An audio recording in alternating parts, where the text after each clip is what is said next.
Hello everyone, welcome back to Anshika classes. हम कर रहे हैं मैथमेटिक्स फॉर पैट एग्जाम, जिसमें हम कर रहे हैं परसेंटेज यानी कि प्रतिशत।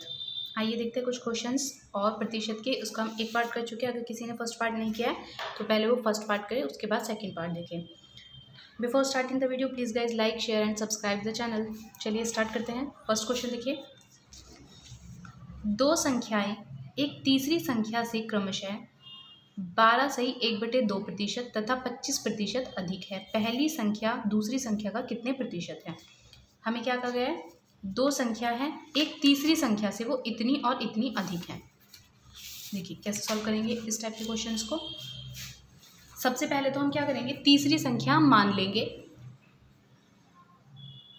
जब सब कुछ हमें प्रतिशत में दिया हो तो हम संख्या को 100 भी मान सकते हैं। माना तीसरी संख्या,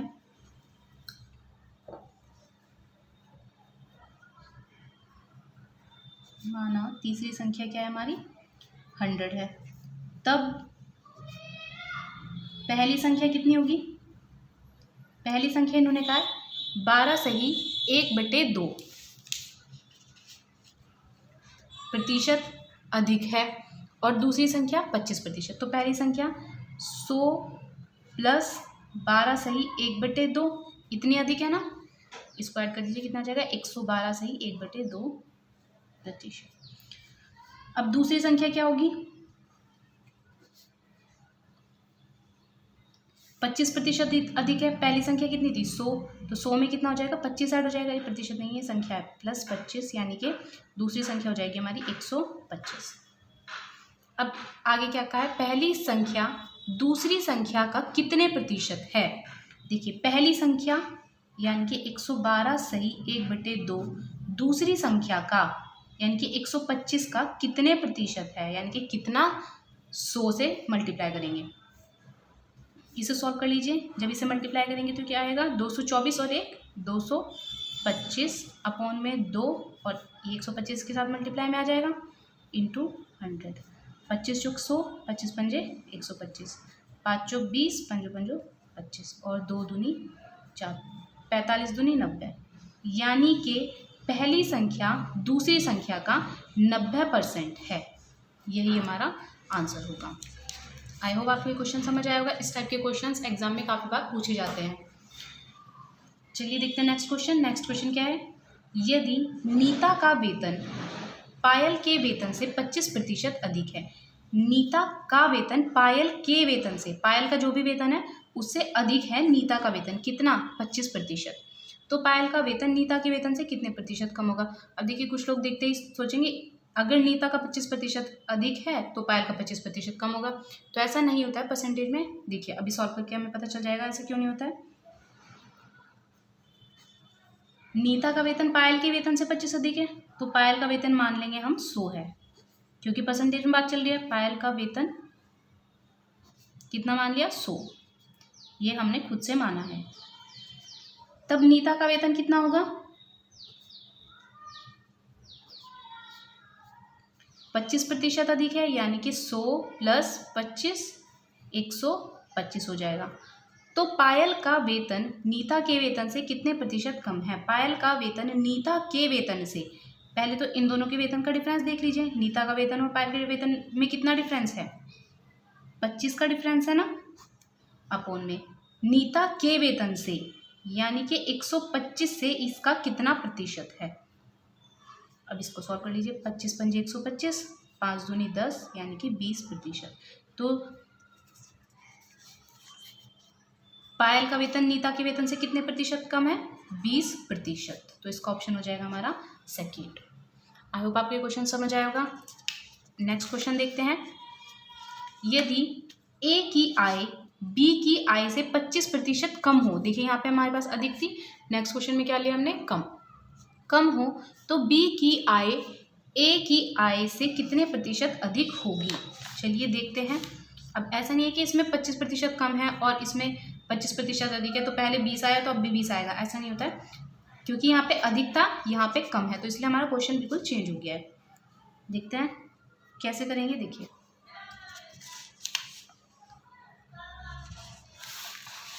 ए की आय बी की आय से 25% कम है, जिससे कम है उसकी आय मान लेते हैं, बी की आय मान लिया, कितनी हो जाएगी 100। तब ए की आय कितनी होगी 100। अभी तक तो अधिक थी तो हम प्लस कर देते, कम है तो माइनस कर देंगे, -25। 100 - 25 75। अब देखिए बी की आय ए की आय से, ए की आय अब कितनी है 75, और बी की आय और ए की आय में डिफरेंस कितना है, वही 100 - 75। ए की आय 75 × 100, सॉल्व करेंगे इसे, 25/75 × 100, 25 दिया 75। इसको सॉल्व कर लीजिए। देखिए ऑप्शन में कहीं पे भी हमारे पास 100/3 तो नहीं है, तो इसको हम सॉल्व कर लेंगे। ऑप्शन में नहीं है ना 100/3, तो इसको कैसे सॉल्व करेंगे, 3 से डिवाइड करेंगे, 3 3 जा 9, 1 इधर आया, 3 3 जा 9, 1 और बचा 1/3%, यानी कि इसका ऑप्शन नंबर 3 हमारा करेक्ट हो जाएगा। आई होप आपको ये क्वेश्चन समझ आया होगा। बढ़ते हैं नेक्स्ट क्वेश्चन की तरफ। ये देखिए, ये कुछ जैसे हमने प्रीवियस क्लास में क्वेश्चन किए थे, कुछ कुछ उसी के जैसा है, लेकिन थोड़ा सा डिफरेंस है।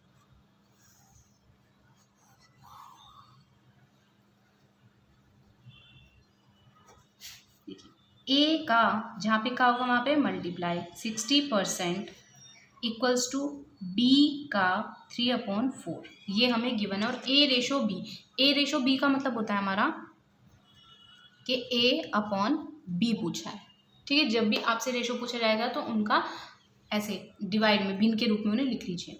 देखिए ए का 60% यानी कि A × 60/100 लिखेंगे, बी का 3/4।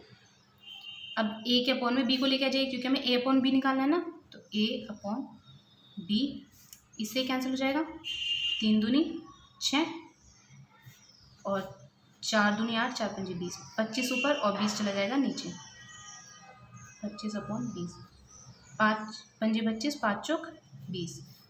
अब A अनुपात B की फॉर्म में अगर इसे लिखना चाहे तो हम कैसे लिख सकते हैं, 5:4, option number D. I hope आपको ये क्वेश्चन समझ आया होगा। जब भी मैं क्वेश्चन करती हूँ ना, तो वीडियो को पॉज करके मेरे करने से पहले एक बार करके कोशिश किया कीजिए करने की। देखते हैं नेक्स्ट क्वेश्चन। किसी वस्तु की 10% तथा 10% की 2 क्रमवार वृद्धि किसी एकमात्र वृद्धि के बराबर होगी। देखिए किसी वस्तु पे पहले 10% की वृद्धि की गई, फिर उस पे और 10% की वृद्धि की गई, तो हमसे पूछा है वो वृद्धि कितने के बराबर होगी। अब ऐसा तो नहीं है पहले 10% की गई फिर 10%, तो दोनों को ऐड कर देंगे, ऐसा नहीं होता है। देखिए क्योंकि हमने जब पहली बार 10% की वृद्धि की तो हमारा वस्तु का रेट बढ़ गया होगा ना, फिर उस बढ़े हुए रेट पे हम 10% की वृद्धि करेंगे, इसलिए हम इन्हें ऐड नहीं करते हैं। कैसे सॉल्व करेंगे, 10% की वृद्धि यानी कि 110%, और इस पे कितने की करेंगे हम, फिर से 110% की वृद्धि करेंगे, ठीक है। अब देखिए वस्तु का मूल्य मान लेते हैं 100, यानी कि 100 पे पहले 110% की वृद्धि, फिर 110 की वृद्धि। अब ये 100 क्या है, माना वस्तु का मूल्य।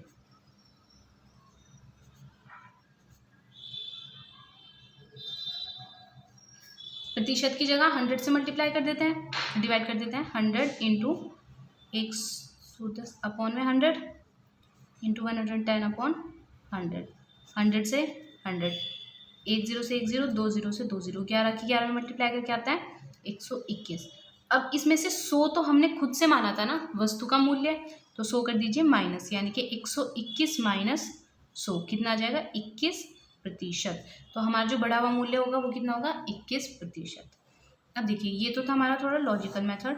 एक इसके लिए ट्रिक भी आती है आपकी, अगर हमारे पास ऐसे क्रमवार वृद्धि दी हो तो हम क्या करते हैं, इसको मान लीजिए x, इसको मान लीजिए y, x + y ± x × y/100 इतना %, ये डायरेक्ट परसेंट में आ जाती है हमारी वैल्यू। अगर हमारे पास वृद्धि है तो यहाँ प्लस आएगा, अगर कमी है तो यहाँ माइनस आएगा, ठीक है। चलिए अब देखते हैं x कितना था यहाँ पे 10, तो 10 लिख दिया, y भी 10 था तो 10 लिख दिया। अब यहाँ पे तो दोनों में वृद्धि हो रही थी ना हमारे पास, क्या था क्वेश्चन, दो क्रमवार वृद्धि, दोनों में वृद्धि हो रही थी क्रम से। तो हम क्या करेंगे, प्लस लगाएंगे, x की जगह 10 और y की जगह 10 अपॉन में 100, 0 से 0, 0 से 0, 1 की 1 में मल्टीप्लाई करेंगे 1, 10 और 10 20 और यहाँ पे 1 21%। ये हुई इसकी शॉर्ट ट्रिक। अगर आप इससे करना चाहते हैं तो इससे भी कर सकते हैं, वरना आपके पास लॉन्ग मेथड ये अभी यहाँ पे बताया ही है, इससे भी कर सकते हैं। चलिए बढ़ते हैं नेक्स्ट क्वेश्चन की तरफ। देखिए नेक्स्ट क्वेश्चन क्या है हमारे पास, 20% तथा 5% के दो क्रमवार बट्टे किस एकमात्र बट्टे के समतुल्य होगा। बट्टा होता है डिस्काउंट, बट्टा क्या होता है, डिस्काउंट। अब डिस्काउंट जब कोई देता है तो उसमें वैल्यू घटती है या बढ़ती है, घटती है हमारी वैल्यू। अब देखिए, अब हम क्या कर रहे हैं, डिस्काउंट दे रहे हैं और क्रमवार दे रहे हैं। किसी वस्तु पे मान लिया किसी का 100 रुपये उसकी वैल्यू थी, पहले उस पर 20 रुपये की छूट दी, फिर उसकी वैल्यू जो भी आई उस पर 5% की छूट और दे दी। तो हमसे पूछा कि ये दो क्रमवार जो डिस्काउंट होंगे किस एक डिस्काउंट के समतुल्य होंगे, किस एक बट्टे के समतुल्य होंगे। चलिए देखिए फॉर्मूले से देखते हैं। x दोनों हमारे अगर छूट ही है तो यहाँ पे दोनों में आ जाएगा प्लस, लेकिन डिस्काउंट में वैल्यू कम होती है ना, तो यहाँ पे आएगा माइनस XY अपॉन 100। x की वैल्यू 20, y की वैल्यू 5, माइनस 20 इंटू 5 अपॉन 100, 20 और 5 25, 0 से 0, 5 दूनी 10, तो ये भी कट गया। 25 माइनस 1 यानी कि 24%। तो ये दो लगातार छूट किसके बराबर होगी, 24% की। ठीक है, अगर आपसे कोई कहे कि 20% की एक छूट देंगे और 5% की एक, या फिर 25% की एक छूट देंगे, तो फ़ायदा किस में होगा हमें, 25% वाली छूट में, क्योंकि इन दोनों को मिला के तो हमारी छूट केवल 24% बन रही है ना। और अगर इसमें कहा जाए कि 10% वृद्धि और 10% क्रमवार वृद्धि देंगे, या फिर 20%, तो ज़्यादा क्या है, इनकी क्रमवार वृद्धि। तो हम यहाँ पे क्या लेंगे, क्रमवार वृद्धि। ठीक है, चलिए देखते हैं कुछ और क्वेश्चंस। चीनी के भाव में 40% वृद्धि होने पर किसी परिवार को चीनी की वार्षिक खपत कितने प्रतिशत कम करनी होगी जिससे परिवार का खर्च न बढ़े। ठीक है,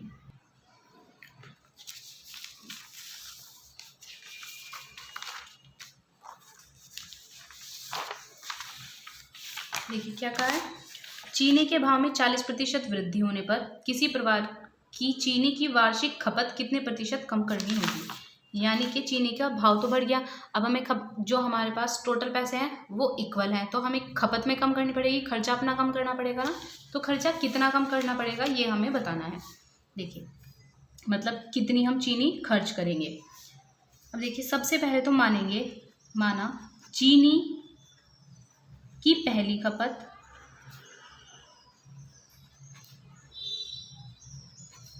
100 है और चीनी का पहला मूल्य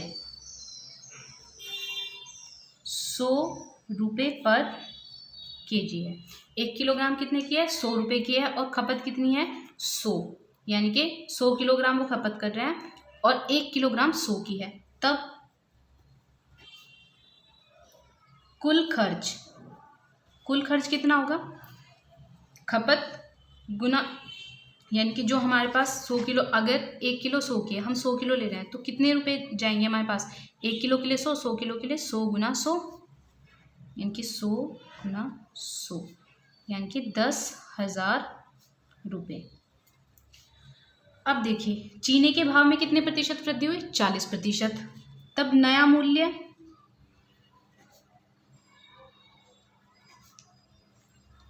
तो 100 + 40 आ जाएगा ना, यानी कि 140।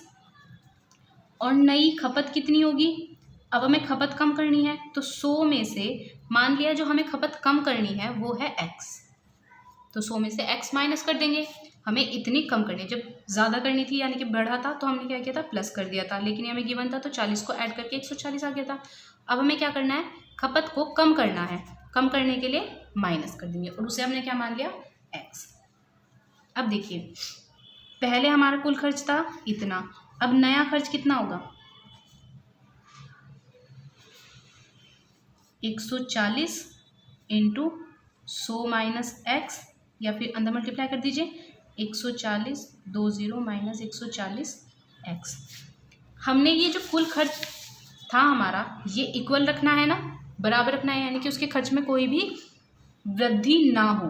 तो हम क्या करेंगे इसे और इसे खर्च को इक्वल कर देंगे, तब क्या आ जाएगा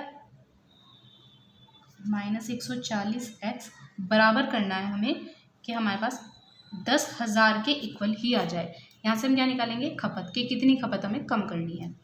इसी तरह लेके आइए माइनस करेंगे माइनस 140 एक्स 1 2 3 माइनस 14,000 माइनस करेंगे तो कितना आएगा माइनस के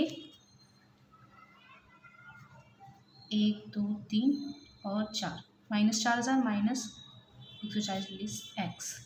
140 को अपॉन में लेके आ जाइए x is equal to 4,000 upon 140, 0 से 0 कैंसिल, 2 दूनी 4 और 2 0 2 सते 14, यानी कि 200/7% कम करना होगा हमें। अब देखिए 200/7% है नहीं, ये किस में हमारे फ्रैक्शंस में, तो इसको हम फ्रैक्शन में कन्वर्ट कर लेंगे।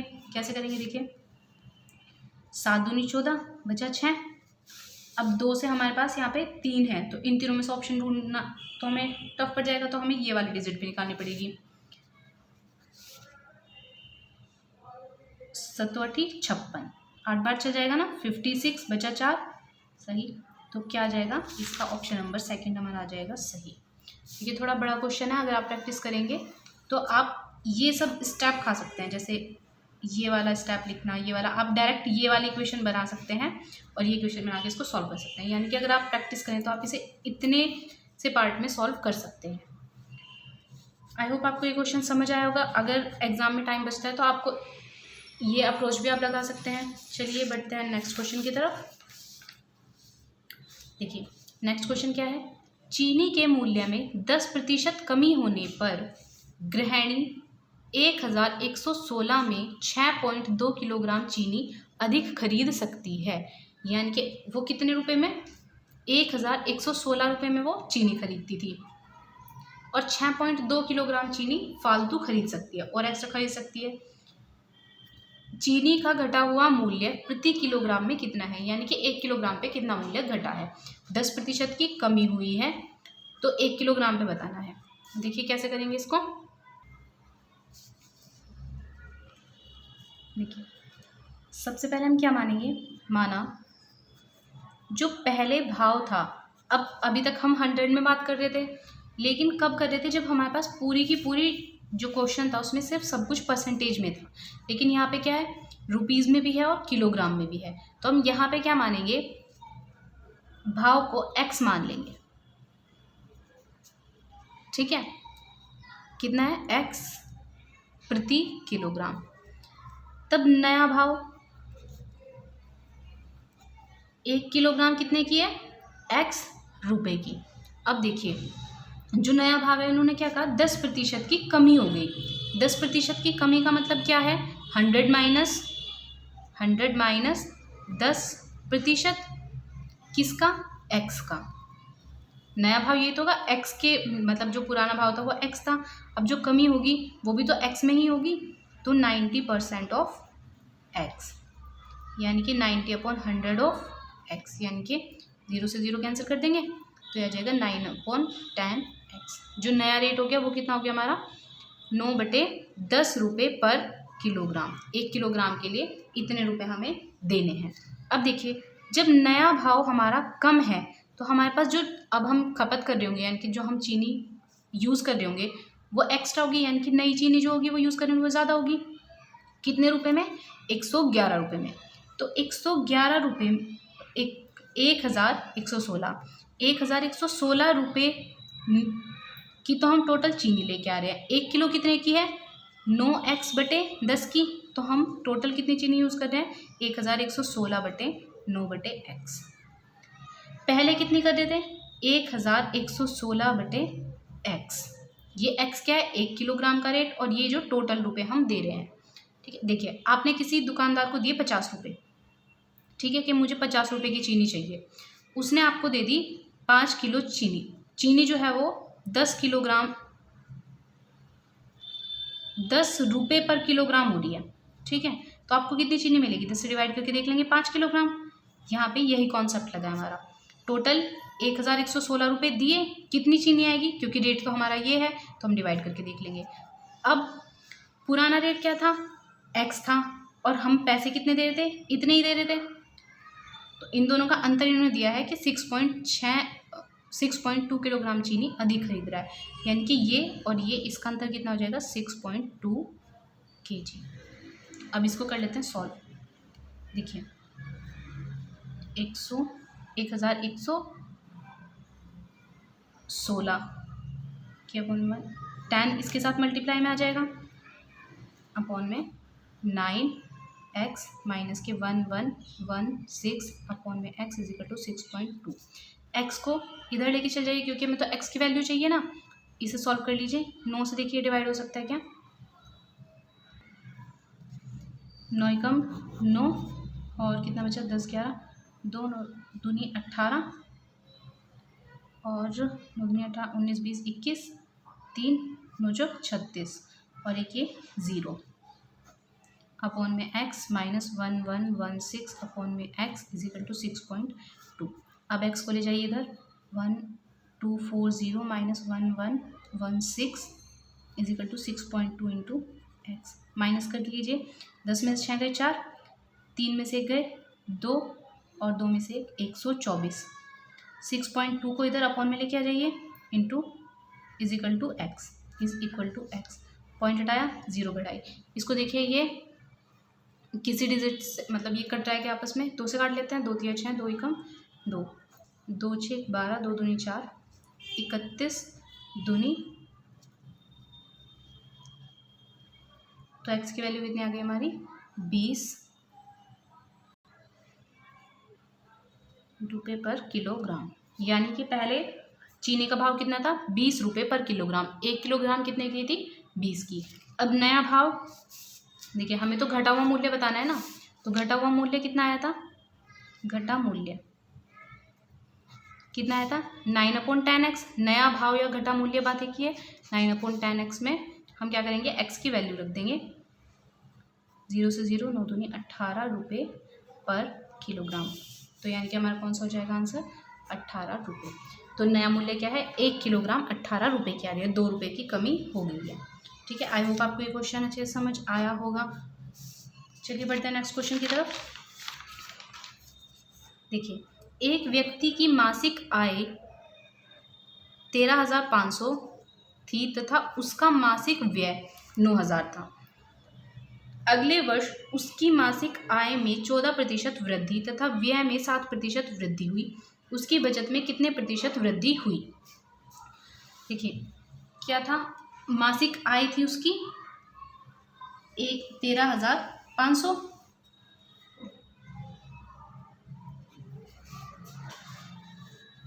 पहले मासिक आय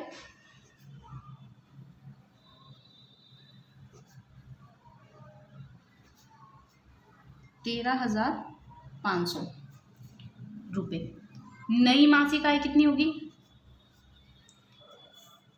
उसकी मासिक आय में 14% की वृद्धि हुई। 14% की वृद्धि हुई तो हम क्या करेंगे, यानी कि 114/100। जब भी वृद्धि हो तो मैंने क्या बताया था, 100 को ऐड कर दे, 0 से 0 इसे मल्टीप्लाई कर लीजिए। देखिए मल्टीप्लाई करके क्या आएगा, 15,390 रुपये। अब देखिए पहले व्यय कितना था, पहले व्यय यानी कि खर्चा कितना था, 9,000 रुपये, और उसके व्यय में कितने प्रतिशत की वृद्धि हुई, 7% के लिए। तो नया व्यय कितना होगा, नया व्यय कितना हो जाएगा, 9,000 में 7% की वृद्धि, यानी कि इसे मल्टीप्लाई करके देखिए, 2 0 से 2 0 गई, 9 7 63 और 9 एकम 9 1 0, यानी कि 9,630 रुपये अब उसका नया व्यय है। हमें ज्ञात क्या करना है, इसकी बचत, पहले बचत कितनी थी, पहले बचत पहली मासिक आय यानी कि 13500 माइनस पहला खर्च यानी कि 9000, कितना आएगा 0 0, 5 में से 0 5 और 13 में से 9 यानी कि 4, 4500 रुपये वो बचा रहा था। अब नई भी है, नई बचत क्या होगी,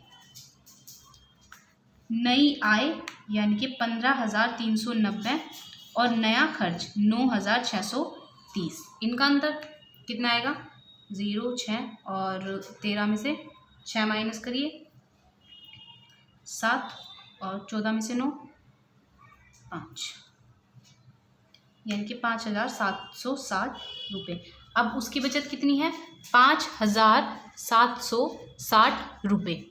ठीक है, अब देखिए जो बचत में वृद्धि हुई है वो पुरानी और नई पे हुई है ना, बचत में वृद्धि, सबसे पहले तो हम क्या देखते हैं इन दोनों में डिफरेंस कितना है, यानी कि 5760 कितने पे 4500। अब किस पे वृद्धि हुई होगी, पुरानी आय पे, तो अपन में आ जाएगी पुरानी आय इंटू 100। इसको सॉल्व कर लीजिए, माइनस करके आएगा 0621 और 4500 इंटू 100, 2 0 से 2 0 कैंसिल, देखिए ये 5 से 5 9 जा 45 और 5 2 जा 10, 5 5 जा 25, 5 2 जा 10, देखिए 9 से डिवाइड हो रहा है क्या, और 9 कम 9 18 18, 9 दूनी 18, 9 8 72, यानी कि 28%। उसके बचत में कितने प्रतिशत की वृद्धि हो रही है, 28%, यानी कि ऑप्शन नंबर 3 हमारा सही होगा। आई होप आपको ये क्वेश्चन भी अच्छे से समझ आया होगा। देखते हैं नेक्स्ट क्वेश्चन। नेक्स्ट क्वेश्चन क्या है हमारा, किसी वस्तु के मूल्य में 33.1/3% कमी होने पर 1 रुपये में 4 वस्तुएं अधिक खरीदी जा सकती है, घटने से पहले वस्तु का मूल्य कितना था।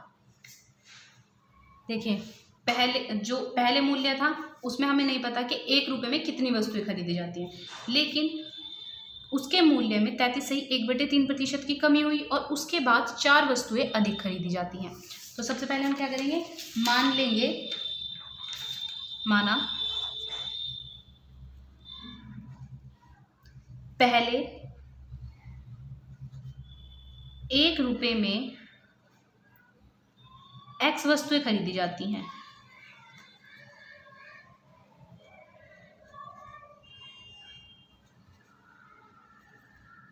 एक रुपये में कितने वस्तुएं खरीदी जाती हैं, x रुपये, और भाव में कमी कितनी हुई। अब देखिए भाव में कमी कितनी हुई थी हमारी, 33.1/3, 33.1/3% की कमी हुई थी, यानी कि 33×99 और 100, यानी कि 100/3% की कमी हो गई उसके भाव में। तब घटा हुआ भाव कितना होगा हमारा, घटा हुआ भाव, जब भी हमें भाव घटाना होता है हम क्या करते हैं, माइनस कर देते हैं 100 में से, 100 माइनस 100/3, ये होगा इतना %। इसको कर लीजिए सॉल्व, क्योंकि इसी पेज पे कर लेते हैं क्योंकि लास्ट क्वेश्चन ही है।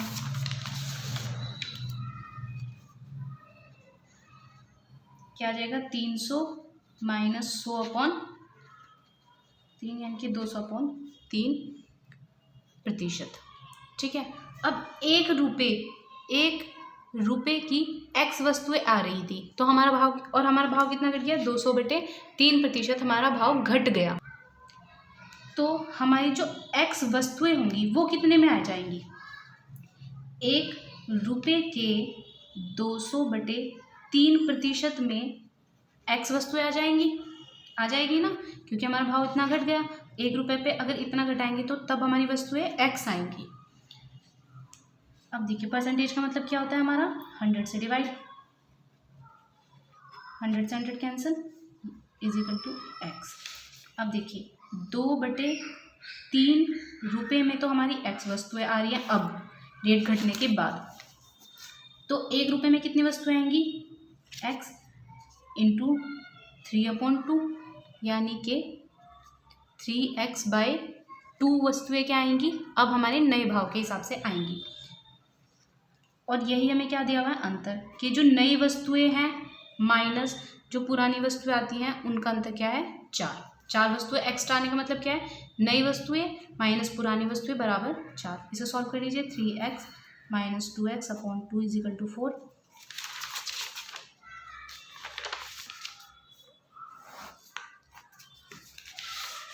तीन में से 2x माइनस किया, x/2 = 4 मल्टीप्लाई करेंगे, x = 2 4 जा 8। यानी कि हमारे पास जो पहले वस्तुएं आ रही थी वो कितनी आ रही थी? 8 वस्तुएं। ₹1 की कितनी आ रही थी? 8 वस्तुएं। तो ऑप्शन नंबर 3 हमारा हो जाएगा आंसर। आई होप आपको ये क्वेश्चन भी अच्छे से समझ आया होगा। आज की क्लास में रखते हैं इतना ही। Thanks for watching. Please guys like share and subscribe the channel.